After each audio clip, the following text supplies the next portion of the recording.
Good morning, everybody. This is Sandra. And guess what I'm canning today? Green beans.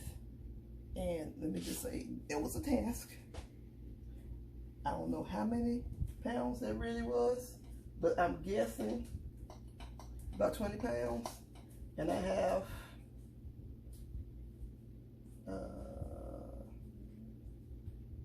19 quart-sized jars, which I'm gonna have to process this separately because my pressure canner can only do these wide mouths, so they're probably only gonna be able to do 7 or 8 at a time. Don't know, because I really haven't tried it yet, even though the books will tell me how much it does, but anyway, whatever. So for the most part, well, half of them I'm gonna do just water in those, and this is the cold packing method, by the way, because I'm not heating up stuff and then, okay, I'm taking the shorter route, okay, so I'm not putting all this in the pot, heating it up and packing it, no, okay, but let me say this, when you pack your green beans, you try to pack them as tightly as you can, okay, you just push them and pack them in tightly, because green beans are like a lot of other beans, they're not going to expand. If anything, they get mushy, if anything. When they cook down, they, yeah. So, I have on the stove my pot, just hot water, okay? But, some of them I'm going to flavor with just salt, and some of them flavor using not only salt, minced onion, garlic, yeah, that's it. And when I use my salt, I like using pink Himalayan sea salt, which is all a big thing of it. Make sure that when you use whatever salt you use during canning, make sure it's not iodine. Not anyway. Not iodized salt. Yeah, that's what it is. It's one of the words I have to think about before I say it. Anyway, or if you think too hard, you can't say it. Either way. So, I will be putting, like I said, go ahead and put my salt. I'm using ½ teaspoon of salt for each one of these.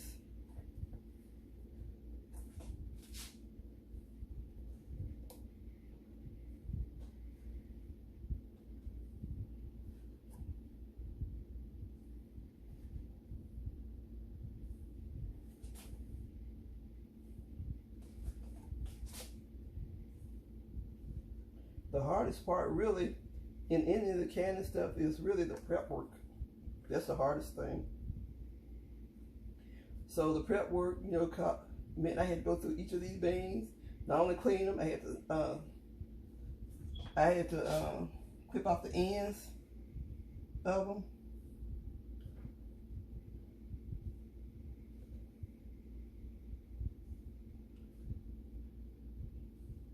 But other than that, like I said, other than the prep work, everything else usually is pretty easy. You know, it's kind of a waiting game. But, you know, I'm okay with it. So, like I said, half of these. So I'm like, can't go wrong with garlic. I love garlic.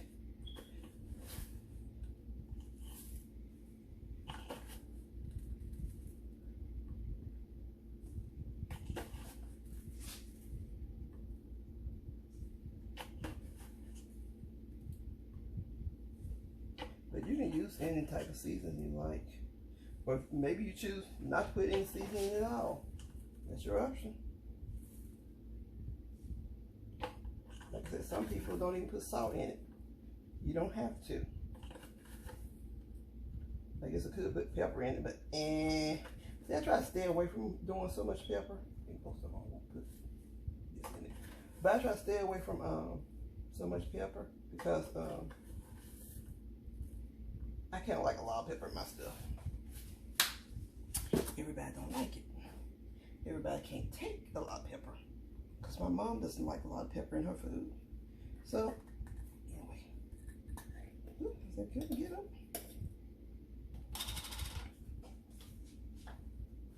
Well,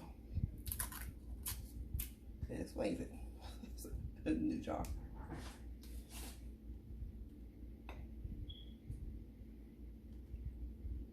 So I think 12 of these will be seasoned like this. And then try not to put too much seasoning in it, even though, like I said, I love garlic, love onion. Because I'm tempted to put more of this in there. But I'm like, nah. I'm not going to do that.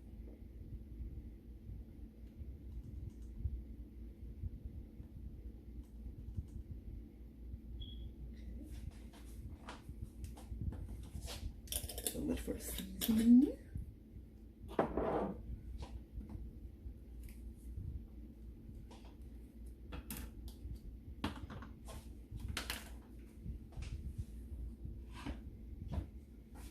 Water. And also by my jars being cold, my water bath, it already has water in it, but it's gonna be cold too. Because normally, you know, I told you it's hot on hot on hot. Okay, which we don't understand why the directions tells you to heat up the water. Don't understand it. Because the beans are not cold, are not hot. The water bath counter is not hot. So why? Anyway.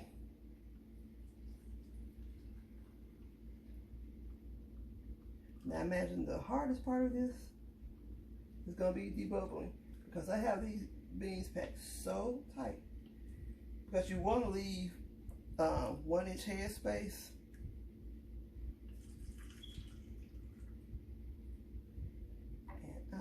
Well, I know I'm gonna have to heat up some more water, but anyway.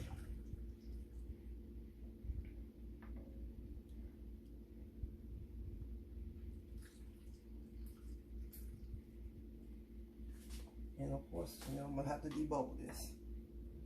I think I'm just gonna do these 3 jars right here for you guys.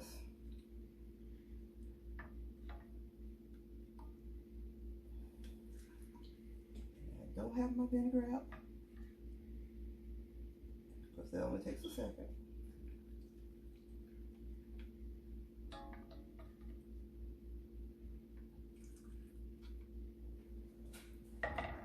Okay. Debubbler. Now this is going to be a challenge. Like I said, it's so tight. So tight. Have to get them back in there. Squeeze them back in there.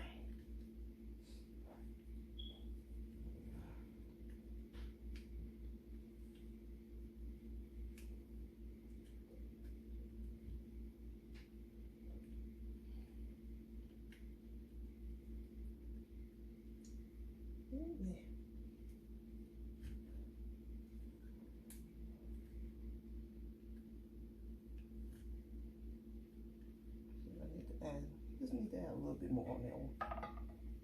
Back down in there. I'll try to pop it up.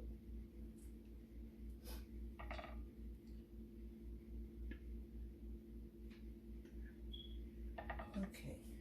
Let me get my vinegar.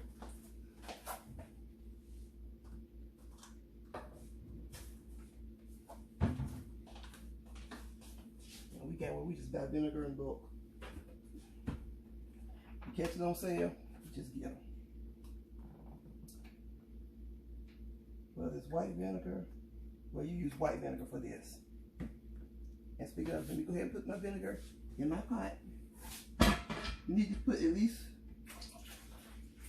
2 tablespoons of vinegar in your water when you pressure canning, because if not, well, if you have hard water, it can cause mineral deposits on your glasses, and it'll be all cloudy and ugly looking. Nothing wrong with the product. It doesn't look as good. And from my understanding, it's hard to get it off But you can wash it off, but it's hard to get it off. So anyway, as usual, wipe the rim of my glass with vinegar, and now you like to use paper towel. And let me go ahead and do these other two right here.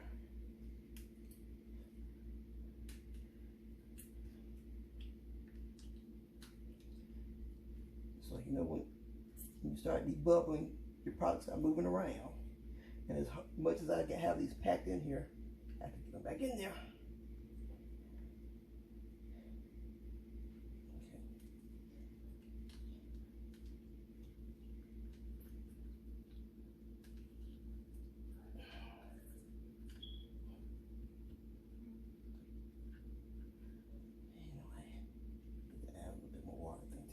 Well, maybe not.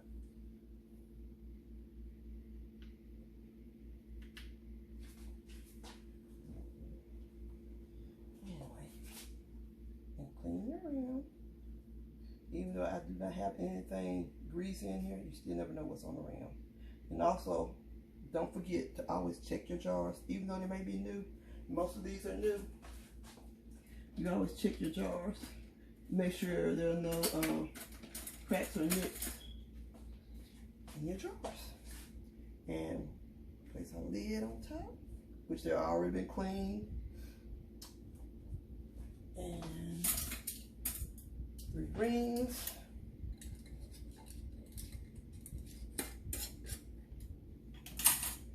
Fingertip tight.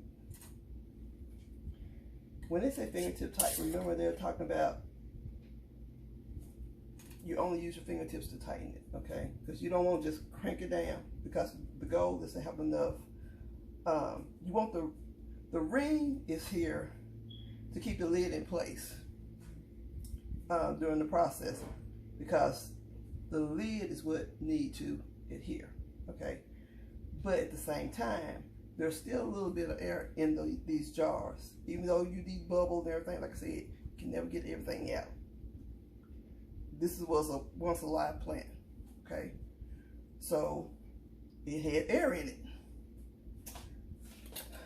So you want the lid to be only fingertip tight, but to do 2 things. Like I said, you want the air to be able to escape out, but you also want the lid to be able to stay put. Anyway, so I'll bring you back once I get everything in the canner. Well, as many of them in the canner as I can get. Y'all know. Okay, I have 7 in the canner. So y'all know it's gonna take me a minute to do this right, because my canner is not that big. Of course, you can buy canners. I think All American has one that's large enough where you can double stack quarts. I can double stack pints, but I can't double stack quarts, okay? So anyway, I'm gonna let these process for 25 minutes. Of course, you know, with a pressure canner, it's gonna be longer than it, because there's the bring up temperature, and then there's the bring down temperature, and the venting, and all that other good stuff. So when we come back, I will be done. Okay, several hours later, we have 19 quarts of green beans. And I could not be happier. I'm very happy with the output. I have my 12. They were seasoned with garlic and onion. Garlic and onion season. And then I have another 7, yes, there's 7, of just salt. Like I said, I couldn't be happier. So I had to do 3 different batches to get all these done in the pressure canner at 25 minutes each, which when you deal with the pressure up and pressure down, it comes out to be about 2.5 hours. But anyway, I'm happy, And that's in this session of green beans. So easy, y'all. So easy. See you later.